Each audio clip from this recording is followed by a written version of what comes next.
This is Ravens Flock Talk Podcast, coming to you every week with their thoughts and opinions on each and every Ravens game. Tune in weekly and join the flock.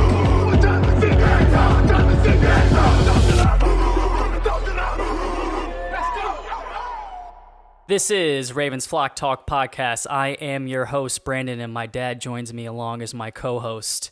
And this is a little special preview of the playoff game coming up against the Houston Texans in M&T Bank Stadium. Not sure if we've done this in the past. It's very rare that we report during a week that the Ravens don't play. But I figured, give our predictions, how we think we can win the game. But first and foremost, we had a post, quote-unquote, go viral, I guess you could say, on our Instagram page. And it was about Marcus Williams, of all people.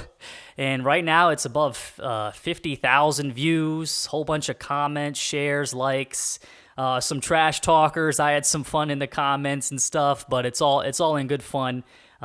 It's funny now that we actually have an audience. I feel like if you don't have haters, you're not growing, So I appreciate everybody that has followed and all the attention that we've got on our Instagram. To keep in mind, like my first post, we had 60 followers, and now we are just under 900. So, we have grown exponentially way more than our YouTube. So we have a little bit of an audience, and we're growing, and it's exciting and actually makes this thing worthwhile.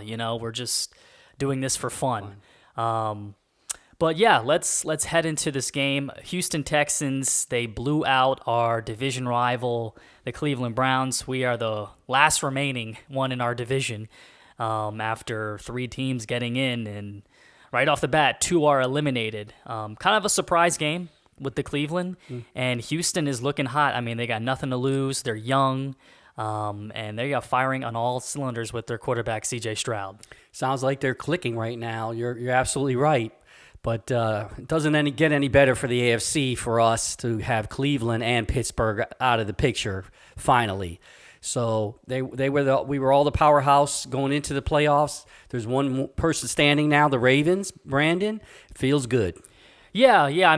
Honestly, perfect scenario. When we sit back and watch the wild card weekend, I was hoping Cleveland would get out. I'm so surprised the way that game played out. I think the two biggest surprises this weekend was Cleveland and Dallas. Two teams where, we talked about how good their defense is. And to have two young quarterbacks just slice and dice them in Jordan Love and CJ Stroud, surprising. It was a shocker. I wanted to kind of avoid Cleveland due to their defense, and obviously, playoffs are just a whole new ball game. Yeah, the way I look at it, I agree. Cleveland is very scary with the talent they have on their team. However, Pittsburgh is lucky, and you never want to play, and they know how to play us. You mentioned that during the game when we watched it. They know exactly how to play us. They're very familiar with us, unlike Houston. And I think the speed that Houston will see coming up is going to really surprise them, because that's what every team says after they play us outside of our division. Yeah. I look at these playoff games, and it's like you have to blow these teams out. You can't keep it close. It's going to come down to a call. The only close game really was the Rams-Lions game. But, you mentioned how lucky Pittsburgh is, and, just think about that fumble that Buffalo recovered. Yep. Somehow it's still Pittsburgh ball.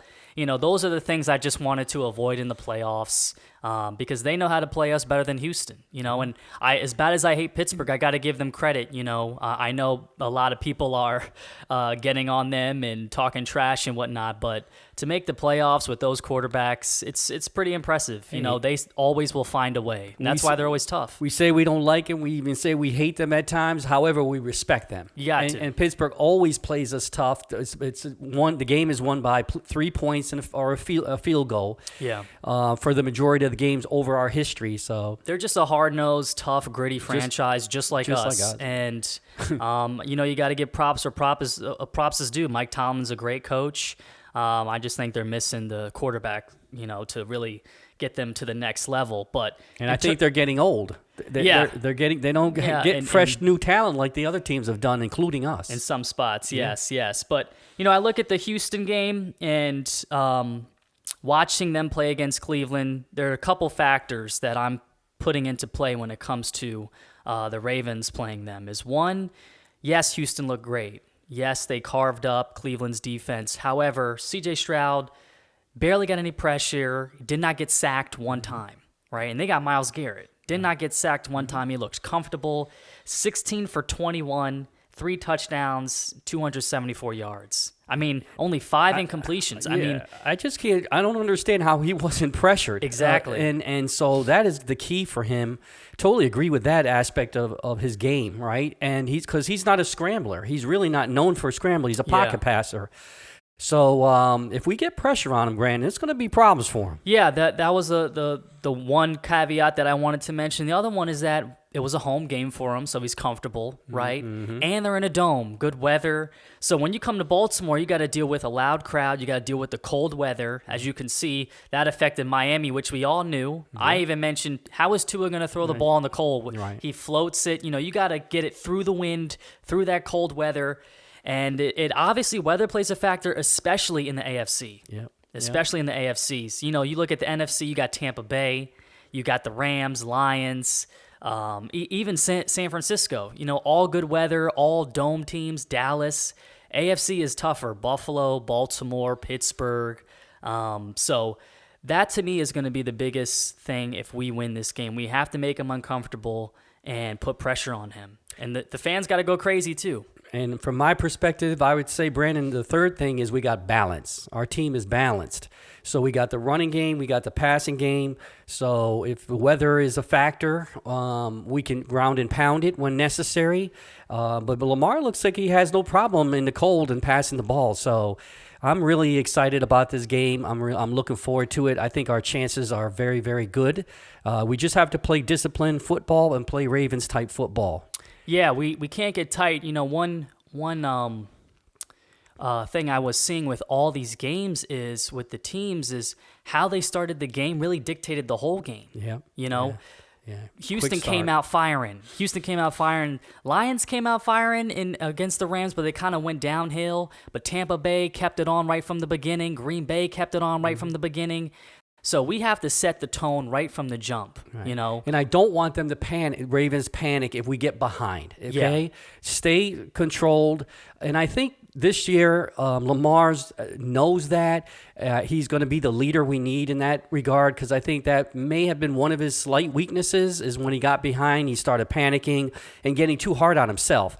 But have the players around you make plays for you, Lamar. You don't have to be Superman this game. Just no interceptions. Disciplined football is how I'm looking at it, Brandon, is how they should play. It's going to be extremely cold, not as cold as Green Bay and Buffalo, but even Kansas City. Yeah, or Kansas City, yeah. One thing I wanted to mention, too, in terms of players that are going to be out and not playing is – they got a tremendous receiver by the name of Tank Dell. For anybody watching too, me and my dad, we're not like Houston people. We don't know anything really about Houston.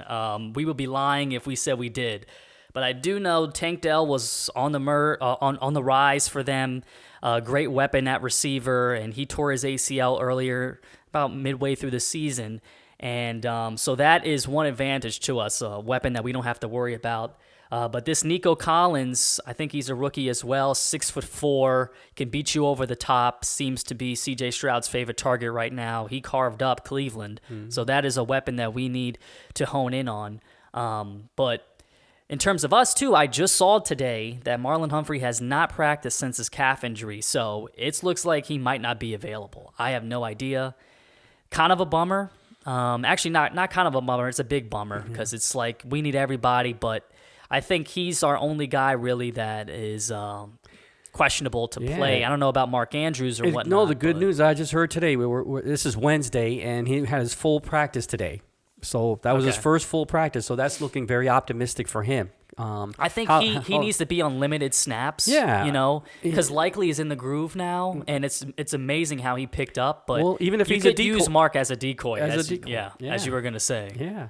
I like it. It's good to see him back in any capacity, right? Even just to be out there as a leader. So I'm very happy about that. It's an extra weapon. And some of the fans too, I see on Facebook and online, they're talking about, well, we beat them once before. Well, let's slow down. That was the first game of the season. That's a long time ago. This is a different Ravens team and a different Houston team. Yeah, much improved Houston team. And we're improved too, but you cannot compare improved. C.J. Stroud, his first NFL game, to what he is now. Yeah, that's out the window in terms of that. In terms of C.J. Stroud, I mean, for one, I'm so surprised because I don't know much Ohio State quarterbacks, but I know a few that did not pan out in the NFL. And so I kind of stuck to that narrative that Ohio State quarterbacks don't really do well in the NFL. And he has proven me wrong. I know Carolina's shooting themselves in the foot seeing the way he's been playing after they got Bryce Young, but Stroud does not play like a rookie to me. Now at this stage, he stands in the pocket. He knows he's going to get hit. And his eyes don't go down. They stay on, down the field. He will deliver the strike, take the hit, get the completion. That's a veteran quarterback type of play. The word I would say is he's composed. Yeah. And he's won a lot of late second games in his career already. So for a rookie, that's unheard of. So he doesn't panic. Excuse me. He doesn't panic. And it just seems like he just doesn't get rattled, Brandon. Yeah. I mean, he's very composed for a rookie at that position, which is unusual. But, I mean, looking back on it, if you wanted to look at the stats week one, as I mentioned, Cleveland did not sack him at all. Whereas week one, we sacked him 5 times. That changes things. That affects field position. And everything that goes into effect in the playoffs, every point matters. Every point matters. And he's not a scrambler, so we have to contain those edges, and more so for the running backs because we seem to get beat on the edge with these running backs. And he could, this is going to be do or die for him. So if he has to scramble, he will. Yeah. So if we can really that's what I mean by disciplined football. Just contain those edges, play your role, know your role, and we should be okay because we also have a veteran quarterback that doesn't get rattled either. So well, I mean, listen, that's the one thing that people are up in the air about when it comes to us is he's 1-3. We haven't had a good history. It seems to be we have been crumbling in the playoffs, panicking, as you said, to not get rattled. So it remains to be seen. All anybody can go off is the past. But as far as if you want to be optimistic, I mean, Lamar looks locked in. This is a different Lamar than we've seen since 2019 in terms of accuracy and just his overall talent. He's elevated his game since he's got paid. He has to realize he can't do it all. He now has the weapons, and that's my only concern. It's not, he's not a one-man show anymore. And I think in the past he didn't have those weapons he has now. So we have to treat this like just another game. Just another game. And to not take anybody lightly. Yeah. Because this team, that's the thing, a team that has nothing to lose, that has no expectations. As I said before, Dallas, all the expectations, they won every single home game this year. Green Bay wasn't even expected to get in. Like Houston, similar to Houston, they had to win the last regular season game just to get into the playoffs. Yeah. So we have all these expectations, number 1 seed, and we've been sitting. We've been sitting for 2 weeks now, right? So we can't get lackadaisical. That's a great point. And I think the Ravens, looking at that Houston game against Cleveland, has now seen you can't be complacent. Because they tore them up. They're playing carefree. So, I totally agree with that aspect of it, Brandon, is that but I think we're poised for a very disciplined game. I know I've said that a lot, but to me, that's the key. No turnovers from Lamar or fumbles, and we should be okay. Just protect the ball, ground and pound, play Ravens football, and tackle, you know. And so I stand by my words with Marcus Williams because he's not tackling. He doesn't play like a Raven. I stand by my words last week. And and Humphrey, I'll say this: he's a good tackler in the secondary when running backs get to that mode. That's his strength when he's not trying to strip the ball. So if he doesn't play, I'm like, okay, we have other players that can step up in his role. Yeah, I mean, I think really the main thing when it comes to this game is our front line, our linebackers, Roquan and Queen, and how we play an offense. Mm-hmm. You know, I want to see us firing. I want to see us slinging the ball because, you know, last time we were in this position, it was mainly running, and We'll see what happens with Dalvin if he gets reps or not. But I want to see us airing it out, but I don't want to see us conservative.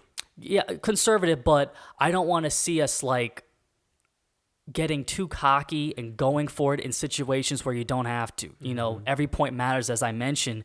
We have Tucker. Take the field goal if you need to take the field goal, you know. Yeah. But that's all I have to say regarding this game. I am nervous. I don't know how you feel, Dad. We've been sitting for a while waiting for this. I'm excited. This is what they work so hard for. I'm both. I'm nervous too, of course, because, you know, some people outside of Ravens probably say it's a trap game, right?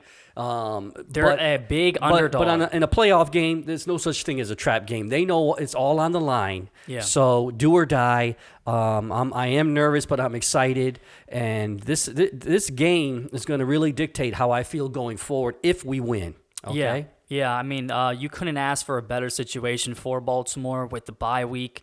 You play a team that wasn't supposed to be here, and he's a rookie quarterback at home. And you gotta look at the other side in the AFC, Buffalo and Kansas City. That's a heavyweight bout, and then whoever wins that, if we win, have to go against us in our stadium. That's a tough route to get to the Super Bowl. So the cards are lined up for us. I hope they understand the opportunity. But you know, you got veterans like Roquan, even Lamar. You can be considered a veteran now. Yeah. Odell Beckham, Kyle Van Noy, Clowney. We have guys that know that this opportunity doesn't come a lot. Exactly. You know, to teach the young guys and realize, take control of this moment. Execute. Yep. So yeah, that wraps out this episode. We will tune in to you after the game. Let's hope for the best. And it's going to be a fun weekend of football. It's going to be a fun weekend. Hopefully Ravens win. We could sit back and watch what happens with Kansas City and Buffalo. That's going to be a good game, yeah. That's going to be a good feeling, you know, to watch that game and with anticipation to see. But not to jump too far ahead, too, last thing I'll say is for you, Dad, is if we do win, who would you rather play, Buffalo or Kansas City? That's a tough one. I'm going to say at this point, Kansas City. I'm going to say Kansas City. I would agree. Because, just because their passing game hasn't been the same as it used to be. Their running game is coming alive. That's kind of scary. But in terms of Josh, man, you don't want to bet against Josh. That's all I'm going to say. After seeing that run against Pittsburgh, I'm like, that's the reason why I don't want to play him. He's a daredevil, and I don't want, and he's hard to bring down. And that's one of the weaknesses Ravens have is actually tackling sometimes in some games. It's hit or miss. If I had to make a prediction, if we do win, we would probably end up playing Buffalo. I feel like us and Buffalo have been the two teams that have been on the brink waiting for their chance to get there because Kansas City has been at the helm, and now they're kind of on the back end. As usual, it would be destiny for us two to battle out to get there. True. You know, and a lot of people in the beginning of the season predicted Buffalo to win the Super Bowl. And versus us. Yeah. So this is going to be interesting. Let's not get too far ahead. But it's going to be a good game. And I really hope that they lock in and the moment doesn't get too big for them. You know. Yeah. So please tune in on YouTube, Instagram. Give us a comment, share, a like, whatever the case may be. And go Ravens.